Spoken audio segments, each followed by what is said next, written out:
Hello and welcome to SPMIS Academy. Today we'll analyze important newspaper articles of 16th September 2022. Please note you can download the PDF version of today's newspaper analysis by clicking the link given in the comment section. You can also join our WhatsApp group through the link given in the description section for more study materials. This is the list of the topics that we will be covering from today's newspaper.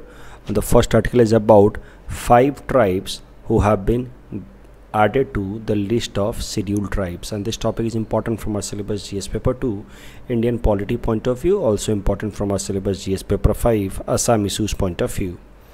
तो सबसे पहले current news देखते हैं। Union cabinet ने फैसला लिया है कि हमारे देश से 5 अलग अलग ट्राइब्स को शेड्यूल्ड ट्राइब्स लिस्ट में उनका नाम ऐड कर दिया जाएगा, और इसके साथ ही शेड्यूल्ड ट्राइब्स को जो भी मिलने वाली बेनिफिट्स हैं वो इन 5 ट्राइब्स को भी मिलेंगी।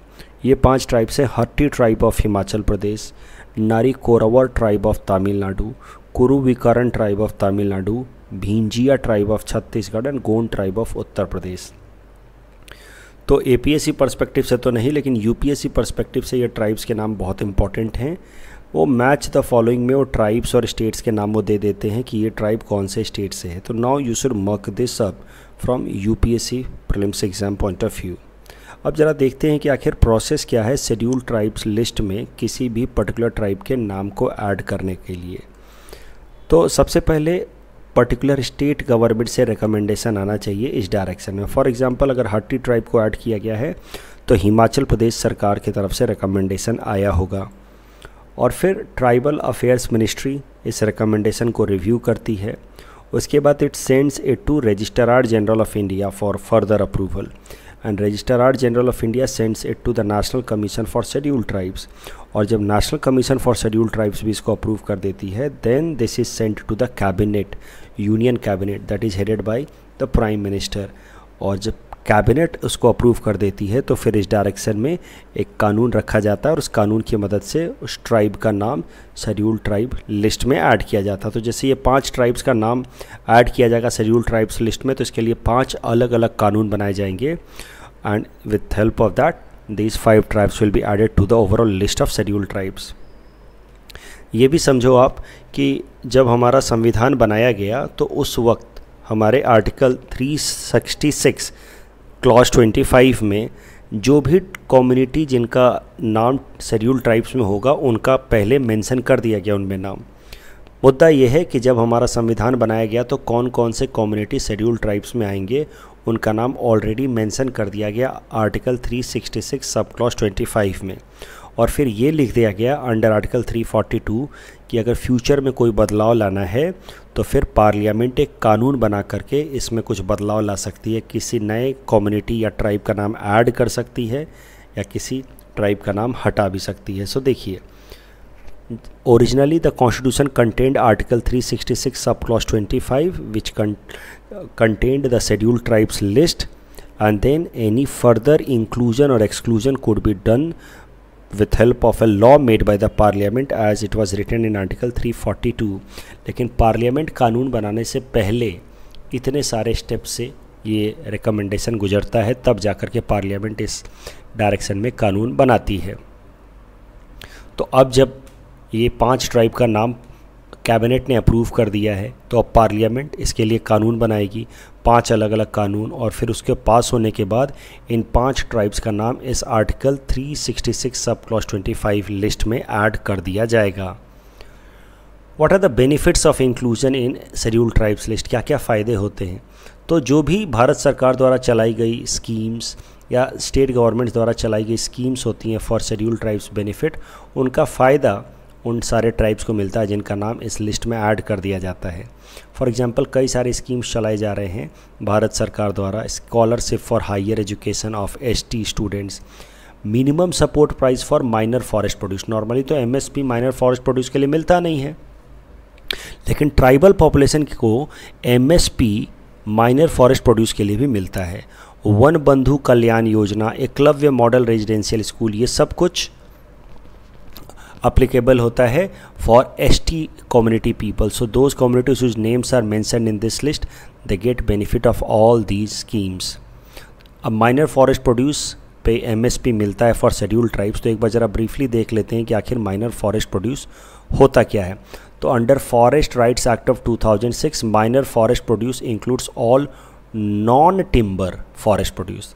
तो टिम्बर छोड़ करके बाकी तमाम जो फॉरेस्ट प्रोड्यूस हैं जैसे कि बैम्बू, ब्रश, वुड, स्टम्प्स, केन या फिर हनी, ये सब आएंगे माइनर फॉरेस्ट प्रोड्यूस में। और माइनर फॉरेस्ट प्रोड्यूस के लिए ट्राइबल्स को एमएसपी मिलता है। लेकिन ये जो करंट डिसीजन लिया गया है भारत सरकार द्वारा, जिसमें 5 ट्राइब्स को जिन नाम शेड्यूल ट्राइब लिस्ट में डाला जा रहा है, इसको लेकर के आसाम में थोड़ी सी नाराज़गी है। There is some discontent in Assam, reason being कई सालों से आसाम सरकार ने 6 ट्राइब्स के, इनफैक्ट 6 ट्राइब्स के नाम प्रपोज किए हैं शेड्यूल ट्राइब्स लिस्ट में ऐड करने को। They are tea tribes, Tai Ahom, Chutias, Koch Rajbanshi, Matak, Moran, इनका नाम शेड्यूल ट्राइब लिस्ट में ऐड करने को दिया है, but this demand is yet to be fulfilled. इस टॉपिक के बेसिस पे प्रीलिम्स प्रैक्टिस क्वेश्चन हमने आपको दे रखा है। Please attempt this question and you can submit the answer in the comment section. इस क्वेश्चन को अटेम्प्ट करने के लिए आपको ये सेंट्स की जरूरत पड़ेगी। Please see this and then attempt this question. The next article is about one water approach and this topic is important from our syllabus GS paper 3 environment conservation point of view. तो this article is about water conservation. तो उसके लिए सबसे पहले देखते हैं about some data and facts regarding water crisis across the world. United Nations के हिसाब से 4 billion people will be seriously affected by water shortages by 2050। मतलब तकरीबन 50% लोगों को सीरियस वाटर क्राइसिस फेस करना पड़ेगा by the year 2050। 31 countries are already facing shortage of water and by 2025 48 countries will be facing serious shortages of water. India is already amongst those 31 which is facing shortages of water. You see, India lie in this category, extremely high category. Means what? जितना हमारा water availability है और जितना हम extraction कर रहे हैं वो रेशियो हमारे यहाँ पे काफ़ी ज़्यादा है, one of the highest in the world. So we are already in this category of countries that are facing water shortages. अगर इंडिया के अंदर बात की जाए तो नीति आयोग पब्लिशेज ए रिपोर्ट जिसका नाम है composite water management index report. इसके हिसाब से more than 600 million people are facing acute water shortages. तो आखिर वाटर क्राइसिस का क्या नेगेटिव इम्पैक्ट होता है, तो उसको आप अलग अलग सेगमेंट में डिवाइड कर सकते हैं. हेल्थ इश्यूज़ होगा, वाटर क्राइसिस होगी तो एग्रीकल्चरल प्रोडक्शन कम होगा, एग्रीकल्चरल प्रोडक्शन कम होगा तो न्यूट्रिशनल चैलेंजेस होंगे, हेल्थ इश्यूज़ होंगे, सोशल इश्यूज़ होंगे. वाटर कम होगा, वाटर की क्राइसिस होगी तो that will lead to conflicts in society, लोग पानी के लिए झगड़े करेंगे. इकोनॉमिक प्रॉब्लम्स होंगे, इंडस्ट्रियल स्लो डाउन होगा, इंटरनेशनल कन्फ्लिक्ट भी हो सकता है. अगर वाटर क्राइसिस होगी then world countries will have conflict amongst themselves. वैसे भी वाटर शेयरिंग को लेकर के आप देखते हैं इंडिया बांग्लादेश के बीच में या इंडिया पाकिस्तान के बीच में लेकर के काफ़ी ज़्यादा डिस्प्यूट है. तो अब करंट डेवलपमेंट क्या है, ये तो बात होगी वाटर स्कैरसिटी की, और इससे हमें पता चलता है इन डेटा से कि वाटर स्कैरसिटी एक सीरियस प्रॉब्लम है. अब करंट डेवलपमेंट ये है कि United Nation World Water Development Report हाल फिलहाल में पब्लिश किया है यूनेस्को ने, और ये United Nation World Water Development Report के हिसाब से the failure to value water in all form is considered as prime cause behind mismanagement of water. तो इस टर्म पे फोकस कीजिए, ऑल फॉर्म्स. तो इस report United Nation World Water Development report में कहा जा रहा है कि हमें पानी चाहे किसी भी फॉर्म में हो, किसी भी फॉर्म में हो, उसको हमें कंजर्व करके रखना चाहिए. हम लोग पानी के अलग अलग फॉर्म्स को रिस्पेक्ट नहीं करते हैं और इसी कारण से हमारे दुनिया भर में पानी को लेकर के मिसमैनेजमेंट हो रहा है और जिस कारण से वाटर क्राइसिस आ रही है. ऑल फॉर्म्स मतलब आप देखिए, आपके घर में भी अगर फ़िल्टर लगा हो तो हम लोग क्या करते हैं, उस फिल्टर को लेकर के पानी फिल्टराइज होता है, बहुत सारा पानी उस प्रोसेस में डिस्चार्ज होता है एज वेस्ट वाटर. टॉयलेट में जो पानी इस्तेमाल होता है हम सोचते हैं गंदा पानी है, इसका क्या इस्तेमाल करना, फिर उसको हम डिस्चार्ज कर देते हैं and through local sewages and all it mixes to local rivulets and then it goes to the river and then it goes to the ocean. तो यानी कि उसको हम सलाइन होने देते हैं, बर्बाद होने देते हैं. अगर हम उस पानी को रिचार्ज करना शुरू कर दें, if we start respecting the water in whatever form it is, then only that will lead to better management of water and then we can prevent water crisis. और इसी को नाम दिया गया है all या वन वाटर अप्रोच. सारे पानी एक ही हैं, चाहे वो टॉयलेट का पानी हो या पीने का पानी हो. सुन के ख़राब लग रहा है, बस उसको हमें वापस से रिजुवेनेट करना है, वापस से उसको हमें रिचार्ज करना है। तो that is known as one water approach. All water has value, drinking water to waste water to storm water, utilizing water shed. ये जो water shed region है इसको भरपूर इस्तेमाल हमें करना है। water shed I hope you understand, जो दो वाटर डिवाइड लाइन है, जैसे मान लीजिए कोई एक जोग्राफिकल एरिया है, तो जोग्राफिकल एरिया में आप देखते होंगे कि there are some high areas जहाँ पे जो भी पानी गिरता है और फिर अल्टीमेटली जाकर के एक पर्टिकुलर चैनल से जाकर के मिले। जैसे ये आप इस इमेज में देख सकते हैं, this area will be known as watershed region. Watershed region, watershed मतलब इस एरिया का जो भी पानी होगा that will ultimately go to this particular channel. तो watershed is an area of a land that drains और sets into water into specific water body. So for in this particular case, all the water that drops in this region ultimately moves to this water specific water body. तो हमें एक water said को ठीक तरीके से manage करना है और कोशिश करनी है कि जो पानी है अल्टीमेटली इस वाटर बॉडी से जाके मिल रहा है इसको कम से कम हम डिस्चार्ज करें रिवर्स में और ओशन में। Multi faceted approach, water conservation काम है इकोनॉमिक, इन्वायरमेंटल, सोसाइटल रिटर्न्स देखना है। So this is how there is difference between conventional water management approach and one water approach. Conventional water management approach में drinking water, waste water, storm water को हम differently treat करते हैं।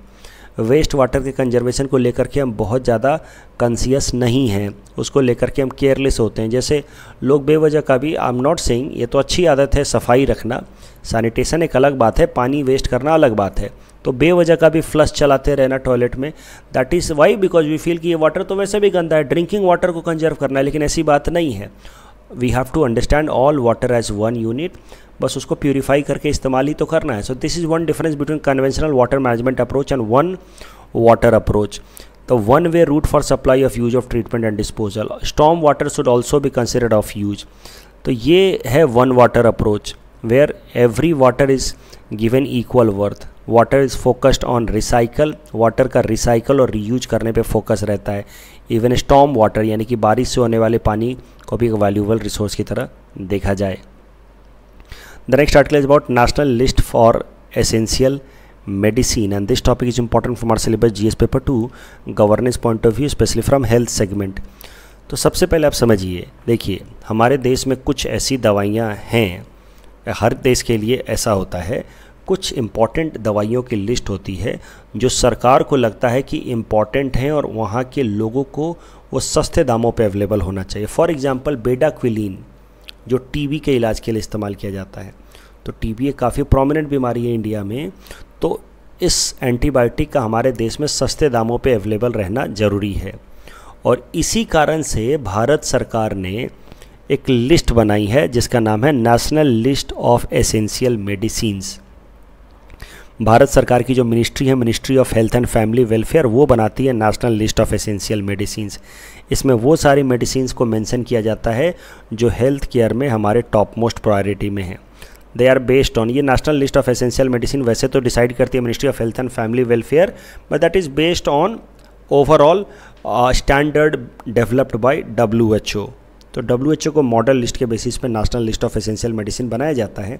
और national list of essential medicines हमारे देश में सही दामों पे, सस्ते दामों पे अवेलेबल रहें, इसको इंश्योर कराने की जिम्मेदारी दी गई है national pharmaceutical pricing authority NPPA को।